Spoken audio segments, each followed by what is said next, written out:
พัฒจักษุคือตาทิพย์นะเขาทำอะไรอยู่เมืองนอกเราก็เห็นอยู่ที่นี่เราทำอะไรอยู่ที่นี่ทางประเทศนอกก็รู้ก็เห็นนะถ้าพวกเราช่วยกันปกป้องปกปักรักษาวัฒนธรรมอันดีงามอย่างนี้จะเป็นไปเพื่อความเจริญรุ่งเรืองโดยเฉพาะตนเองนั่นและมีความเจริญรุ่งเรืองเราไม่ต้องมุ่งคนอื่นหรอกทุกคนนับถือพระพุทธศาสนาในหนังสือสัมมโนควรทีนี้พระพุทธศาสนาไม่ใช่อยู่หนังสือสัมมโนควรให้อยู่ในกายให้อยู่ในวาจาให้อยู่ในจิตใจ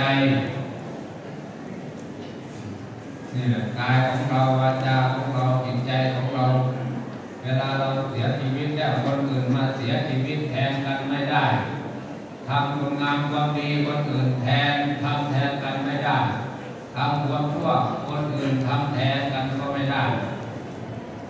อยากให้ปฏิบัติอยากให้รู้จุดนี้จึงได้เตือนทุกเช้าทุกเย็นทุกฝนทุกแห่งไปไหนก็เน้นภาคทำบุญมีอานิสงส์มากที่สุดก็คือทำบุญบุญคือของเบาเข้าวัดก็เบาหลักเหตุผลอยู่ตรงนี้นะถ้าเราเข้าไปเบาวัดก็เบา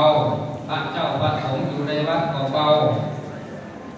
ถ้าเอาหนักเข้าไปพระเจ้าพระสงฆ์ในวัดก็หนักเราถือไปก็หนักมันกองอยู่ที่นี่แทนที่จะได้ผ้าผืนเดียวไปตัดไปเก็บไปอะไรอีกโอ้ยนั่นเอามาแจกให้ใครก็ไม่เอาโอ้ยของถวายพระเจ้าพระสงฆ์เราผู้ใดจะสถานที่เก็บของสังฆทานไปมามากเข้าก็ไม่รู้จะทำยังไงหรอกญาติโยมทั้งคนไม่รู้อะไรก็โอ้ยโรงพยาบาลก็เครื่องมือไม่มีอะไรไม่มีมาภาวนาให้เยอะๆไปก็ดีอยู่ถ้าไม่เยอะถึงว่าเจ็บสะสมไปนิดๆหน่อยๆมันยุ่งถ้าดีที่สุดถูกต้องที่สุดก็คือจำที่ปาลงไว้